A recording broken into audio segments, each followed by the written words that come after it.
Good morning, ladies and gentlemen. How do I follow those two excellent speeches?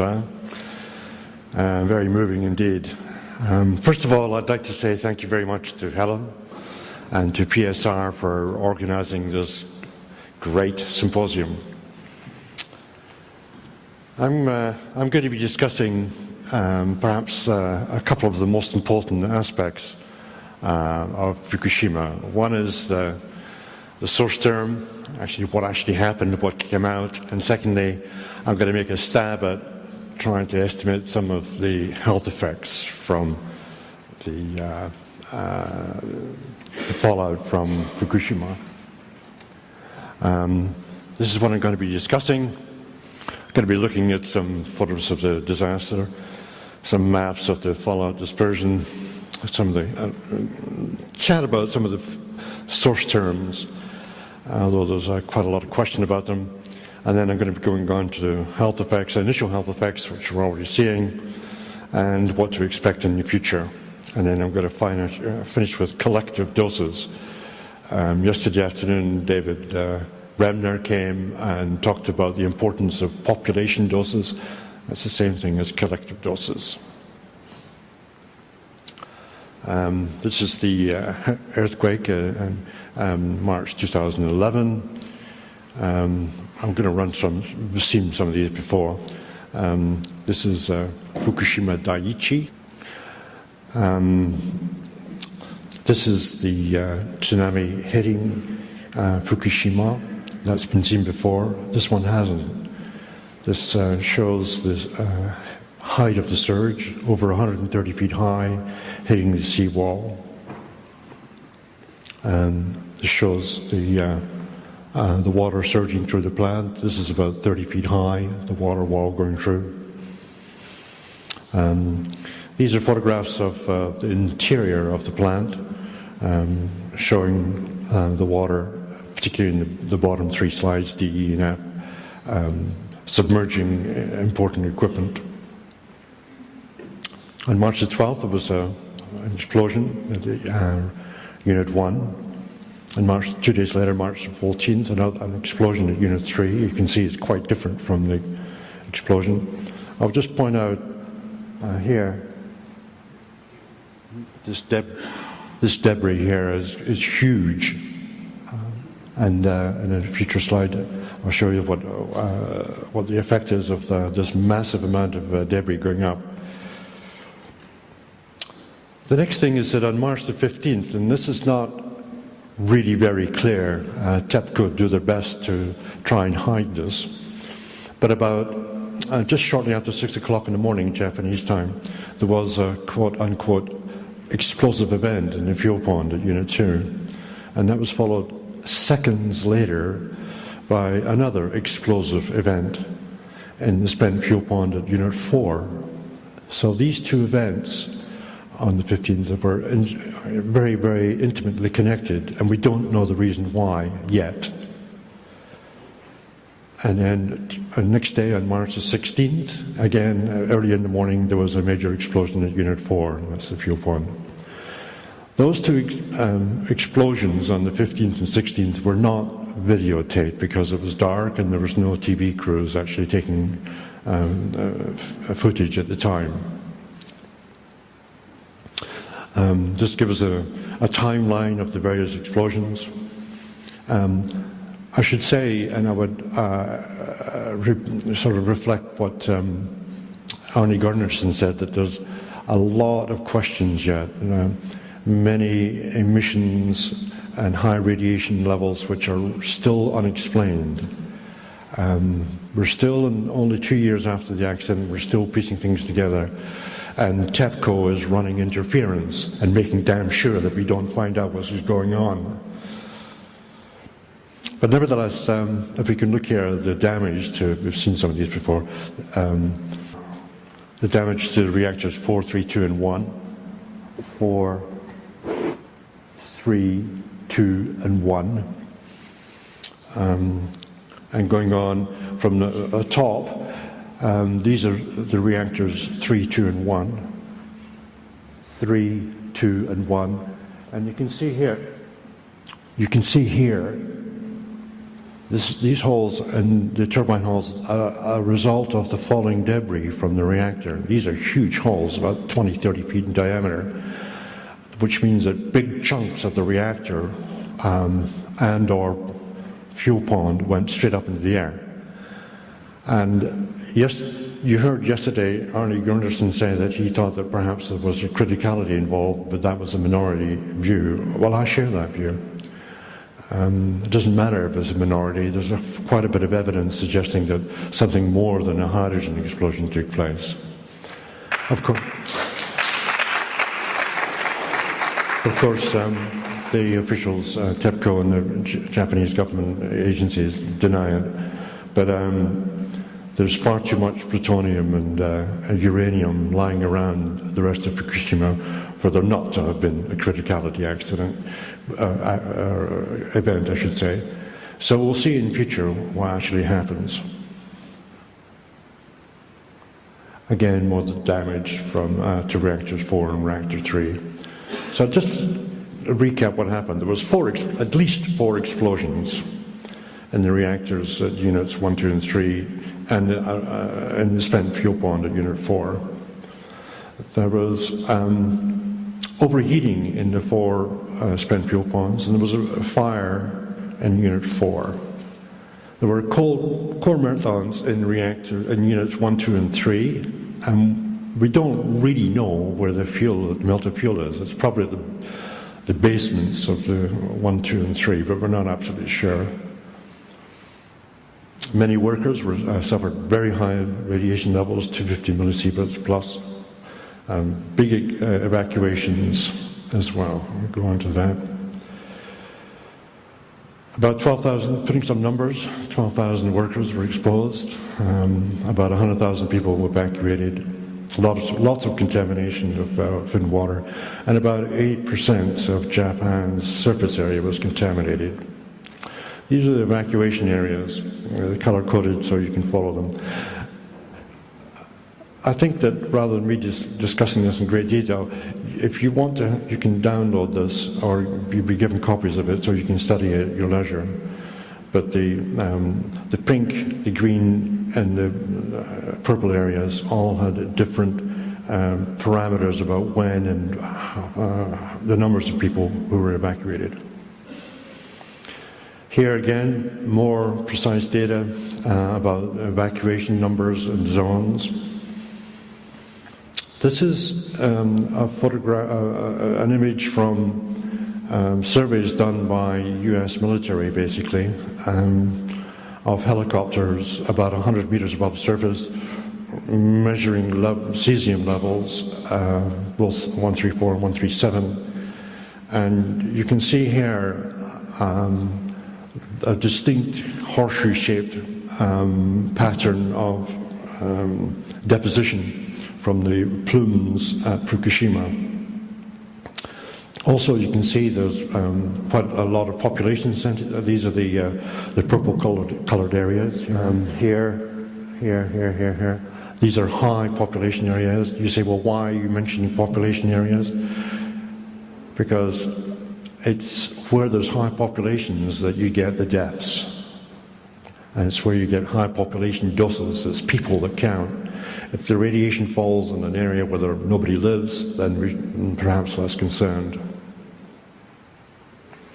It shows some of the dose levels, similar to the previous slide, but given some numbers of the doses. As you can see here, we're talking about doses of up to millisieverts, 50 millisieverts a year. None of that is taken into account in the recent WHO report, which is a disgrace in many ways. But going on, this slide is on its side. I couldn't for the life of me get it to go up and down, north and south, but can you imagine, this is the curve here of that I showed you before, the horse-shaped shape. Now this here is Greater Tokyo, a population of 35 million or so. And you can see that parts of Tokyo were contaminated. Now, even if the population of Tokyo only got an average dose of a millisievert, say, that's still a huge dose in terms of the population doses. 30,000 person sieverts is very large indeed. Just going on. It wasn't just Japan, it was the rest of the world. And this shows you the contamination as measured by Stoll and his associates in Norway. Stoll he's an important person for you to try and remember his name, S-T-O-H-L. They used data from the Comprehensive Test Ban Treaty Organization measurement stations throughout the world. Makes me wonder why it didn't occur with Chernobyl, but anyway, they did it for Fukushima, and you can see the deposition throughout the rest of the world. Essentially, what this slide shows is that every single one of us has bought a reverse lottery ticket. Do you remember what David Brenner said yesterday about the fact that if you're spreading very small doses over a large population, it's basically a reverse lottery ticket. And like a real lottery ticket, some people are going to get it. Some either with an ordinary lottery ticket, you won the jackpot, but with a reverse lottery ticket, you die. We don't know who it is, and the risk could be, individual risks could be very small, but people will die. And that's why collective doses are really important to measure. We live in a society, in a capitalist society, where we value individual freedoms and individual rights and individual doses and put a lot of emphasis on it. Yeah, okay, but collective doses are important too. So if you pick up nothing else from this conference, please try and remember that we should emphasize collective doses. And I'll give you another reason why, and that is that the World Health Organization and UNSCARE and IEA are all trying to downplay collective doses. Your response?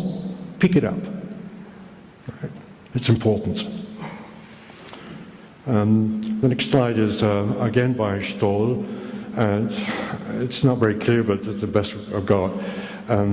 This is Japan again here, and you can see that most of the cesium fell on the sea on the Pacific Ocean. Yeah. Now, what I'm going to do is I'm trying a bit of a comparison between Fukushima and Chernobyl, because it's by comparisons that you learn, you get an idea of where we are, get a handle on it. If you compare the two, the fallout from Chernobyl was over a much larger area in terms of high concentrations. Chernobyl was over land, not in the sea, whereas in Fukushima, about 80% of certainly the cesium fallout was over the sea rather than land, only 20% over land. However, in Japan, the population densities were much higher than they were in Ukraine and Belarus and the Soviet Union. At Chernobyl also, we think that the source terms were larger. I'll come to that in a minute. So it gives you an idea of the differences and similarities between the two. This is a slide which most North Americans are not really aware, so I'm going to let you have a look at it. This is the depositions of cesium throughout Europe.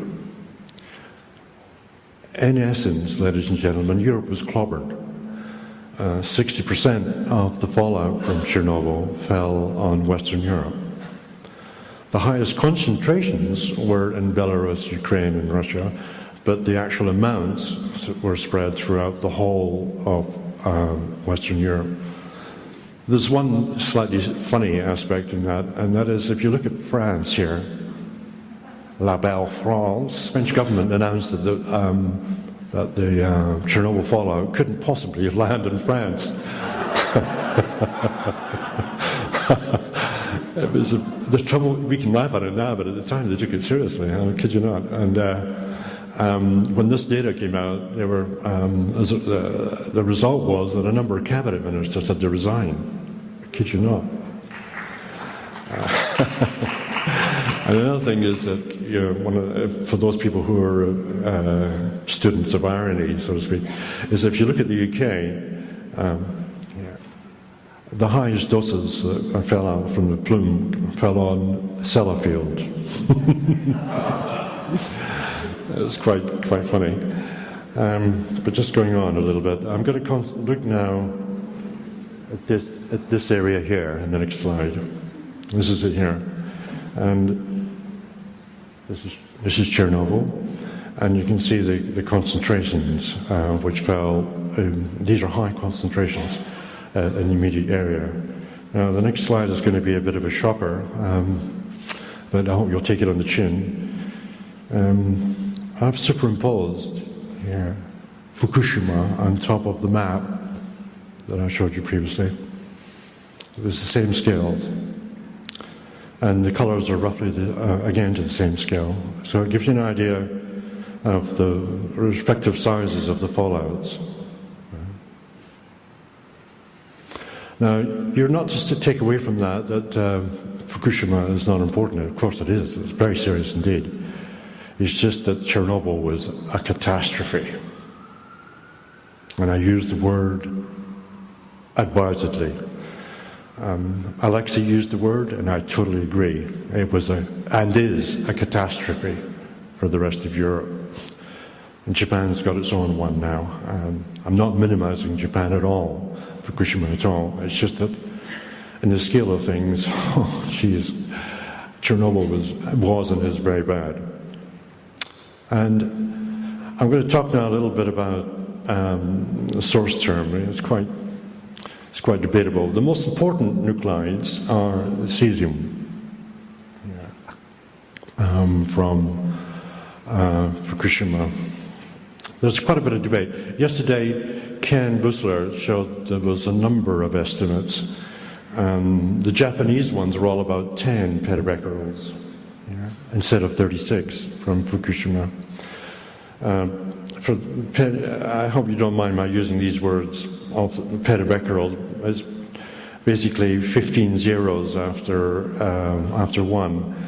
A humongous amount of radioactivity. So it's a quadrillion disintegrations per second. That's pretty large. But anyway, if you look at the two cesium numbers here, they're 3.5 times what all the other official Japanese estimates were. But I don't believe the Japanese official estimates. I don't trust them 1 inch. So I tend to prepare the estimates by Stoll and his colleagues in Norway. Now you may say, well, why do you believe, and that's from the Norwegian Radiation Protection Agency, well, why do you believe them? Well, Norway doesn't have any nuclear power stations. Okay, very important. And also, if you look at the Stoll didn't measure iodine, unfortunately. Here. And so I had to go for another data source, and I used the Austrian Environment Protection Agency data. Why did I use Austria? There's no nuclear power station in Austria.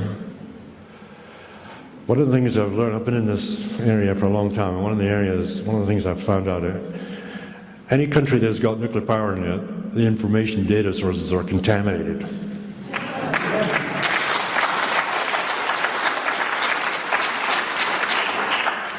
A couple of points also from this slide is that you'll see that the radioactive noble gas xenon 133, half-life of about 5 days,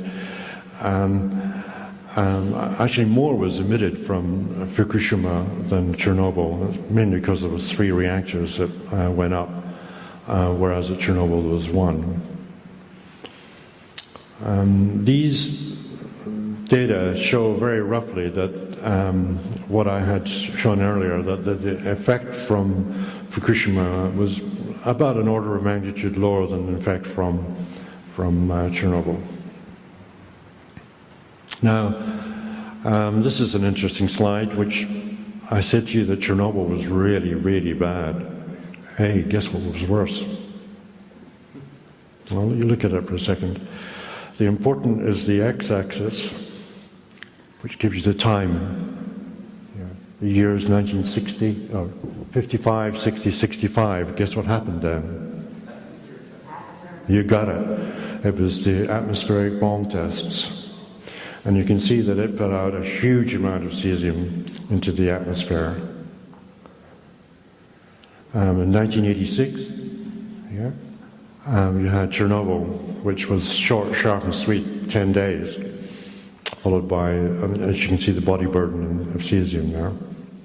And this is becquerels per millibecquerels per square or cubic meter, so in the air. The trouble is that not many people really study the effects of atomic bomb tests, but they are serious. Going on. In February 28th this year, I think it was timed to sort of negate the anniversary meetings and conferences for the second anniversary of Fukushima. They rushed the report out. In fact, there's a number of typos in it. I don't know if you've seen it. Anyway, the WHO report said that there was little increases in breast cancer and leukemia amongst people who were near Fukushima, but a big increase in women of thyroid cancer risks. That's probably the case. However, I think that breast cancer and leukemia incidences actually may be bigger than this. Again, WHO report was very vague. It said risk for predicted to be low, no discernible increase outside of Japan, which is nonsense, and a third of emergency workers have increased risks. Wow. So what?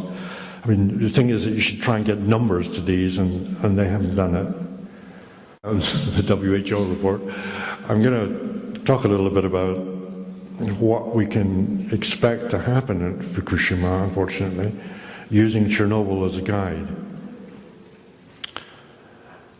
In the initial 9-month period after March the 11th, 2011, we can expect to see teratogenic effects, in other words, effects from exposures in utero to embryos and fetuses, and they're listed there.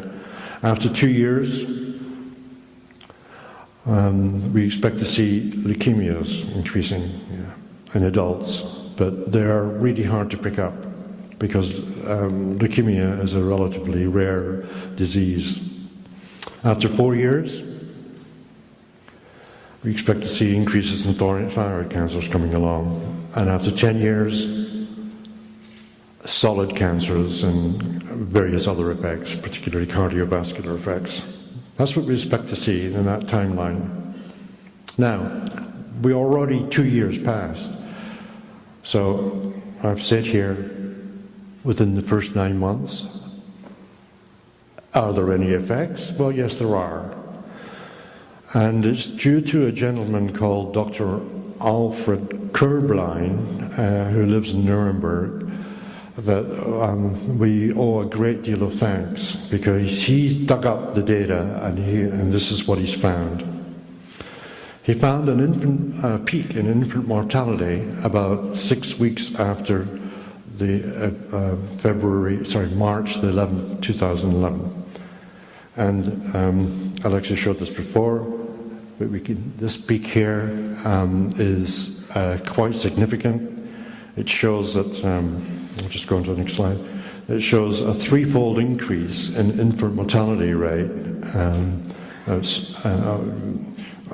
which is statistically significant. Instead of the observed rate was about 9 per thousand, and the expected was about 3, so a 3-fold increase. We're not absolutely sure what's going on here, but basically these infant deaths are an anomaly. We've seen them, then they've happened elsewhere. Now there's a second event, and that is, affects, I should say, a decline in live birth numbers. And this happens 9 months after March the 11th. This is observable not only in Fukushima prefecture, but also in the whole of Japan. In Fukushima, there was a reduction in the live birth numbers of 15%. And in all of Japan, about 5%. These are statistically significant. These are big enough numbers for us to know there's something going on here. Now, the next slide I'm going to be showing you is the standardized residuals. We've looked at the data and turned it so that on its side so you can actually see it, of monthly data for Fukushima prefecture. And you can see the number of live births 9 months later falls off a cliff. Here, after 9 months after the events in Fukushima. A good question you might want to ask is, well, did we see it elsewhere? Yeah, we do. On the left, you can see the slide for Fukushima prefecture, and on the right, you can see Kiev city, which is, this is after 9 months after Chernobyl. Yeah. Again, the number of live births fell off a cliff. So we've already seen effects, in utero effects or teratogenic effects. Another teratogenic effect, although it's rarely acknowledged as such, is infant leukemias. Way back in the 1950s and 60s, Alice Stewart, who was a personal friend of both Bob Alvarez and Kitty Tucker and myself, a wonderful, wonderful woman. She found in her Oxford Survey of Childhood Cancers that there was a 168% increase in leukemias. Sorry, wrong one. She found a doubling of the number of infant leukemias born to women who were irradiated by X-rays during pregnancy. And in 1987, this was actually shown after Chernobyl. There was a 168% increase in Belarus infants. And this was spotted again by Dr. Alfred Körblein. In all of the slides, I've given you here the web addresses so you can do your own digging and find it out, yeah? By the way, that childhood leukemias or infant leukemias hasn't been studied yet at Fukushima, but it could be. I'm going to move now to adult leukemias, which we would expect to see, well, from now on actually, 2 years after the event. That's when you begin to see adult leukemias. Adult leukemias were difficult to pick up at Chernobyl, but mainly because of you're looking for a small signal in an area where there's a lot of noise. But just recently, in January this year, Jablotska did a study of over 110,000 Chernobyl liquidators. Liquidator is a technical term meaning people who go in and clean up the mess, and they're exposed to large amounts of radioactivity. Well, she found a linear dose response, and I'll show you the next slide.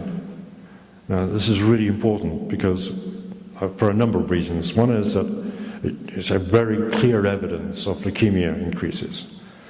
And the results are statistically significant because even although the effect's small, you've got big numbers, let's say 110,000 people.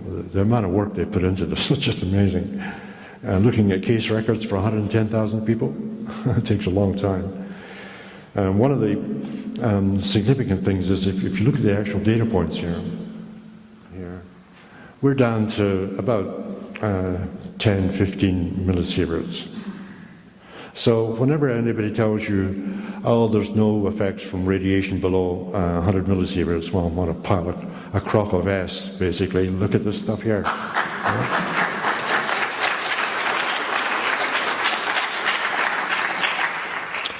Just going on. Now, one of the things that we would expect after about 4 or 5 years are increases in thyroid cancer. Already, we've seen increases in cysts and nodules in children in Fukushima last year and this year. I've double-checked this with a number of scientists, what the significance of this, and I have to say that there's conflicting results, and it's basically hard to say what's actually going on here. All I can say is that, and this is the important thing, from Chernobyl, after 4 years, we're going to see increases in thyroid cancers. That's the key thing. Maybe not as much as, thankfully, as at Chernobyl for this reason. At Chernobyl, all of the people there had very low levels of iodine because they lived thousands of kilometers from the sea and they had not much fish in their diet. Whereas in Japan, all of the people live very near the sea and they all have very rich diets in fish and seaweed. So their thyroids were stacked up with stable iodine. Okay? And whereas in Chernobyl, they were starved of iodine, and when the radioactive iodine came out, they gobbled it up and took it in. So with any luck, the thyroid cancer incidence at Fukushima won't be so severe as occurred after Chernobyl. And it was severe after Chernobyl. This is data showing the epidemic of thyroid cancers in Belarus after Fukushima. And you can see here, this is adults, and they don't say this in the chart, but it's adult women, almost totally. I don't want to steal the thunder of following speakers, but there's quite a clear gender difference here. Women really got it in terms of thyroid cancers after Chernobyl. Okay, better get on. But I mentioned earlier on about that we need to talk about population risks versus individual risks.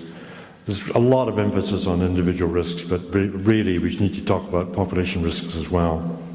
As I mentioned, there's a reverse lottery going on, but real people will die. I want to now talk about and finish off with a few, because we know of these exposures from the fallout throughout Japan and elsewhere, you can make estimates of the number of people who will die from cancer. Once you've got the collective dose, you can multiply by a risk factor of, say, 10% per sievert, and get an estimate of the number of fatal cancers. Now, there have been 3 studies so far. The French study by the Institut de Radioprotection et Sûreté Nucléaire, the first one. Tenhove and Jacobson on the West Coast at Lawrence Livermore, and Jan Bia and Ed Lyman and Frank von Hippel here in the East Coast. Frank's at Princeton. These 3 have made the following estimates. Frank, and by the way, I've corrected these data so that there's no draft applied, because one of the funny things from the WHO report was that they said we shouldn't be applying drafts. So draft is a fudge factor, and I don't have time to explain it. Basically, it reduced the number of deaths, and if you don't have to apply it, then the deaths go up. Frank von Hippel said about maybe 1,500 deaths. The French government report said about 220. Tenhove and Jacobson said about 170. Jan Bea and his colleagues about 700. And I made my own study showing about 3,000 deaths. I'll be clear about this. This is from ground shine only. No internal doses, just ground shine. That was the cesium landing on the ground. But it's estimated over 70 years. That's how long the cesium will last. 70 years into the future. And if you compare that with Chernobyl, again, no draft, you can see the numbers are much larger. At least an order of magnitude, probably 2 orders of magnitude larger. I'm going to finish off on some citizen activist results. These are people who are not officials. They have no connection with the Japanese so-called radiation protection bodies. Professor Hiranuma, he studied whole body counts of internal radiation of all the people who came into his hospital between October 2011 and November 2011. He wasn't paid to do this. He just did it himself because he was so concerned. 33,000 people is a lot of people. His measurement protocols were good. I double-checked them with colleagues in the UK. And the key thing that it came out with was that, and this is encouraging news for the Japanese people here and people in Fukushima, is that there's been a decline in the number of people who tested positive for internal cesium. And we can take something forward from that, from 12% in 2011 down to 3% in 2012. That's really encouraging news. And after May 2012, no cesium detected in the children so far. And that's a big number, 10,000. That's good. Hirata is on the cusp of the horseshoe, if you can imagine the fallout plume. Just go on very quickly. Another citizen scientist, well, they're called the Safecast people, Asby Brown, if you happen to know him, good bloke. A citizen scientist, no connection with officialdom, I trust them. They have glass badge data, which is like a film badge with a glass badge. And what he showed was that, they showed, was that the actual levels of external radiation are declining from here, 2011, down to 2012. The yellow bit here is the decline. In other words, the graph is moving to the left, showing that doses are going down. And that's, again, encouraging news. This is not TEPCO speaking. These are ordinary citizen scientists doing their own measurements, and I believe them. Big numbers as well. I haven't talked about internal radiation in terms of food here, but it's really encouraging that there's no fish allowed to be, all the fishing has been stopped. Big demonstrations, which is great. I'd like to finish off by saying that this is the words of George Santayana, a philosopher who said that governments and people who are unable to learn from history are condemned to repeat it. My thanks to these scientists. This has been a collaborative effort by a number of scientists, particularly Alfred Corbijn, who we all owe a great deal of thanks. I noticed yesterday that there were a lot of questions, and oftentimes they weren't really satisfactorily answered because of time. Can I point you to a bit of a shameless plug here, but to my website, which does have answers on collective doses of Fukushima, why WHO and UNSEER are wrong to try and discredit population doses, the new EPI studies, big studies showing risks at small doses, why we should still continue using LNT, and the lot of evidence on the below 100 millisieverts. This is what it's all about. Kids are taking the brunt of Fukushima. Our hearts go out to them. Thanks.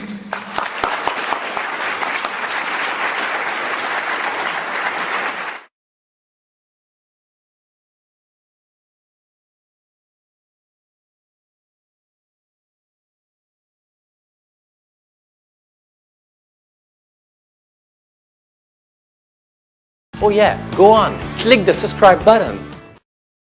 We need to get subscribed and get this unity stronger and beat YouTube at their own game. Okay, that's what this is about. Like I say, go to the remix button, hit the remix button. That way you'll have this video and keep up with this. Otherwise, YouTube's just going to control us, guys, and it's really bad.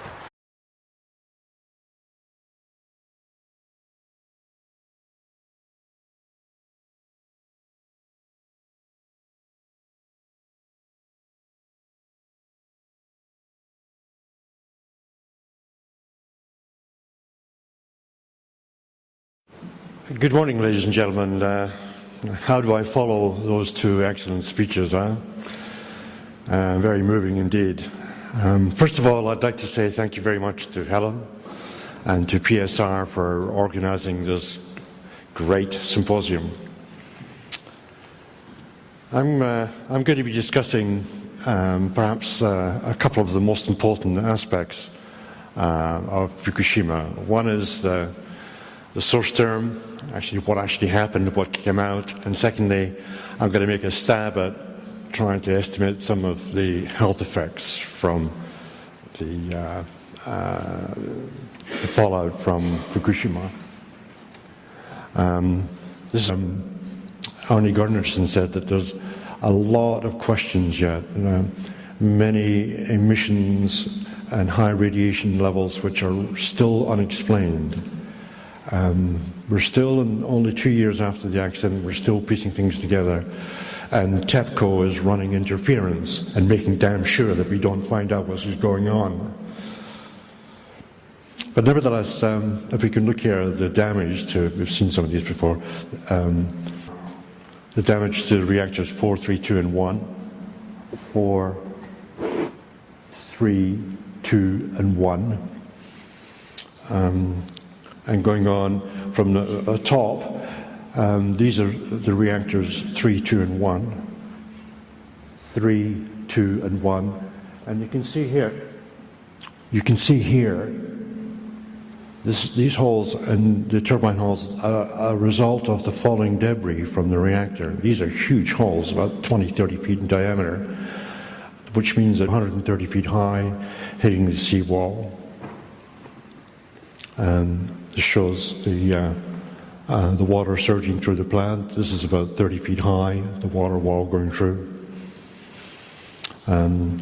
These are photographs of the interior of the plant, showing the water, particularly in the bottom 3 slides, D, E, and F, submerging important equipment. On March the 12th, there was an explosion at Unit 1. And 2 days later, March the 14th, an explosion at Unit 3. You can see it's quite different from the explosion. I'll just point out here, this debris here is huge.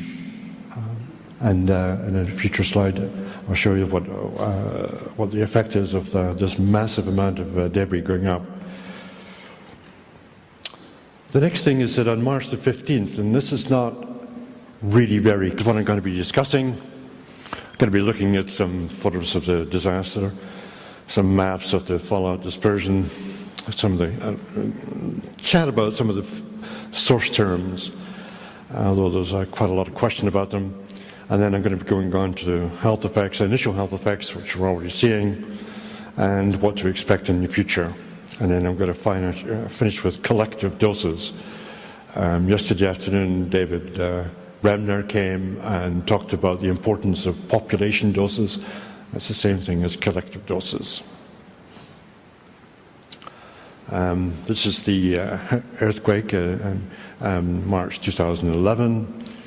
I'm going to run we've seen some of these before. This is Fukushima Daiichi.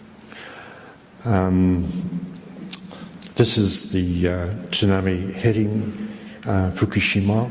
That's been seen before. This one hasn't. This shows the height of the surge over clear. TEPCO do their best to try and hide this. But about just shortly after 6 o'clock in the morning, Japanese time, there was a quote-unquote explosive event in the fuel pond at Unit 2. And that was followed seconds later by another explosive event in the spent fuel pond at Unit 4. So these two events on the 15th were very, very intimately connected, and we don't know the reason why yet. And then the next day, on March the 16th, again, early in the morning, there was a major explosion at Unit 4, that's the fuel pond. Those two explosions on the 15th and 16th were not videotaped because it was dark and there was no TV crews actually taking footage at the time. Just give us a timeline of the various explosions. I should say, and I would sort of reflect what